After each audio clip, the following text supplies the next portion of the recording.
So now that the kitchen has been removed, I can start the rebuilding, sort of laying the foundation for what the kitchen will be. For the demo, I was actually under a deadline to get finished because our plumber was showing up to redo all of our plumbing. All of the pipes had to be replaced as the house is 70 or so years old. Some of the walls had to be removed so that he could have access to the pipes, to redo the water pipes, and to put in a new gas line for the new stove. But in removing some of the wall, I was also able to get at the wiring so that I can put in new outlets.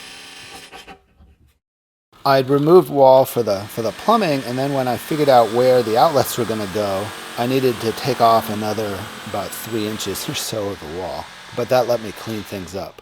And then the other big part of the project that needs to happen is building the base for the cabinets. The base is one of the things I can make out of the salvaged wood that I got from the old kitchen. So I cleaned up that wood, which was mostly plywood, but a little bit of fir. And I could make the base out of the plywood pieces. So I cut lots and lots of strips, all to the same width, which is just a hair less than 4 inches. And I'd need mostly shorter strips, but a few longer ones for the longer sections of the base. I found my new throat plates with the splitters really help keep the cuts straight in the plywood. Then I cut the pieces to length, and I had a sheet printed out with all of the sizes that I needed.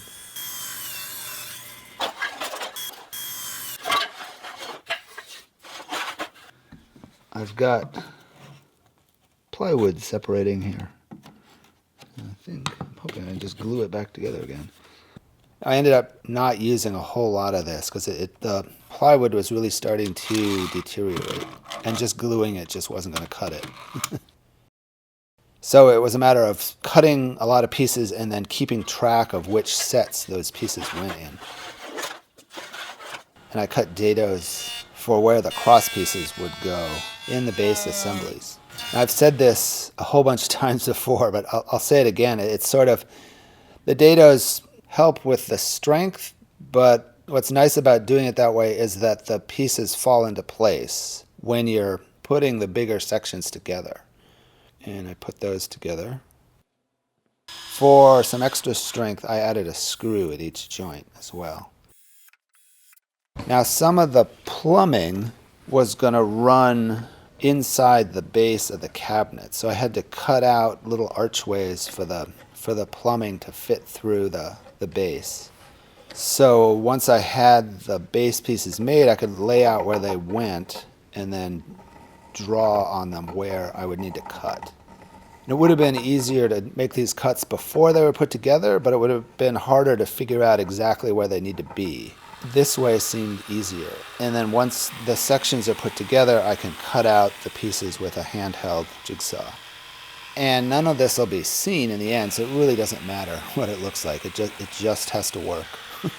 So it can be a little sloppy. Now on the electrical front, I wanted the outlets to be horizontal instead of vertical, and I wanted them in very specific places. So I made some blocking, which were sort of little cradles for the outlet boxes to attach to. So once those went in, I could put in the boxes, and that seemed to work really well. Then I drilled holes for the wire. The other thing I wanted to do was to add a ground wire to this circuit. Since very little of the house is grounded, in the kitchen it's actually pretty important. So I both moved the outlets but also fixed the circuit that they were on and did some testing. It was sort of fun because it was a big puzzle to try and figure out what was going on. How does these two wires work, but these two wires don't work? Because I don't know whether the power's coming from over there and running this way, or coming from over there and running this way. So I'm going to figure that out. So hopefully, if I'm right, the light should turn on. It came on. Oh, good. Now with the base pieces laid out on the floor, I could see I actually had a few conflicts. Like the base that's going to go under the sink was a little bit too long, so I had to cut that a little shorter. which turned out actually to not really be that big a deal. I could cut it to the new length that I wanted, and the piece actually fit within the radial arm saw to cut a new dado, which I really didn't need to do, but it made it nicer. Then the second big thing was that I had forgotten that there's a supply heating vent in the baseboard in the kitchen that I needed to save. So I saved the sheet metal work from that from the old base, which came out as one piece, which was kind of nice. And yes, there was a spider living down there. I ended up rebuilding that entire section, which seemed easier than trying to modify the piece that I had made. So I marked exactly where I would need a hole in the base for the supply vent, and then cut out that hole. Then built that section again.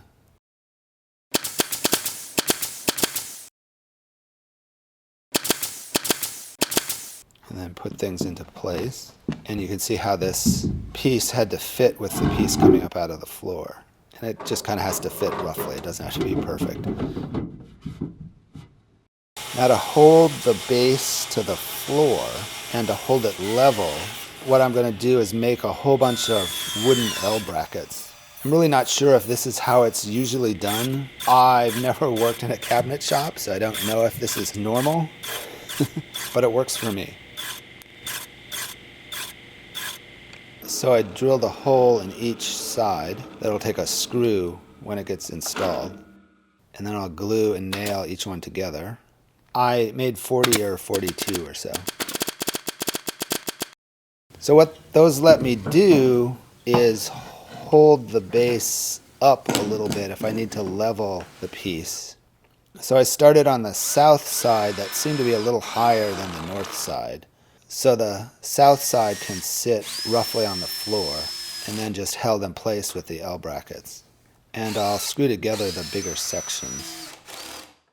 The north side is going to have to be lifted up to be level with the south side. And it's going to have to be a little more than 1/4 of an inch. So I added some strips to the bottom of that piece just to help hold it up. But it'll both sit on those strips and shims to hold it up even a little higher to get it perfectly level. Then once it's set, I can screw it all into place. Now a section of the floor also needed to be patched. There was a section that was a little bit higher than the rest of the floor, and I wanted to lower that. And there was subfloor under that piece that needed to be cut off and then pulled out, which went smoother than I had thought it was going to go, which was good. It was nice and flat below that piece. It wasn't like it was a patchwork of subfloor below that. Now, once that piece was pulled out, it was actually too low, so I had to put in a piece of 1/4 inch underlayment to go below the floorboard. But that made it perfectly the same height so that the floor would be flush. And I cleaned that up so there wasn't any sawdust or anything to make the floor have a bulge in it.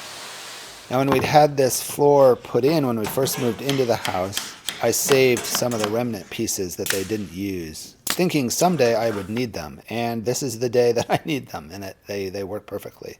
So I patched in the floor there. That'll be the sort of foot area below the breakfast bar. Then the last piece needed to be ripped to a slightly thinner width. Now I'm going to have some electrical down in the base as well. I'm going to have an outlet and a switch down there. I needed to cut some holes and put in a few boxes in the base. So that's sort of the foundation for the kitchen is ready now. I think next we'll be patching the walls and starting to build the cabinets.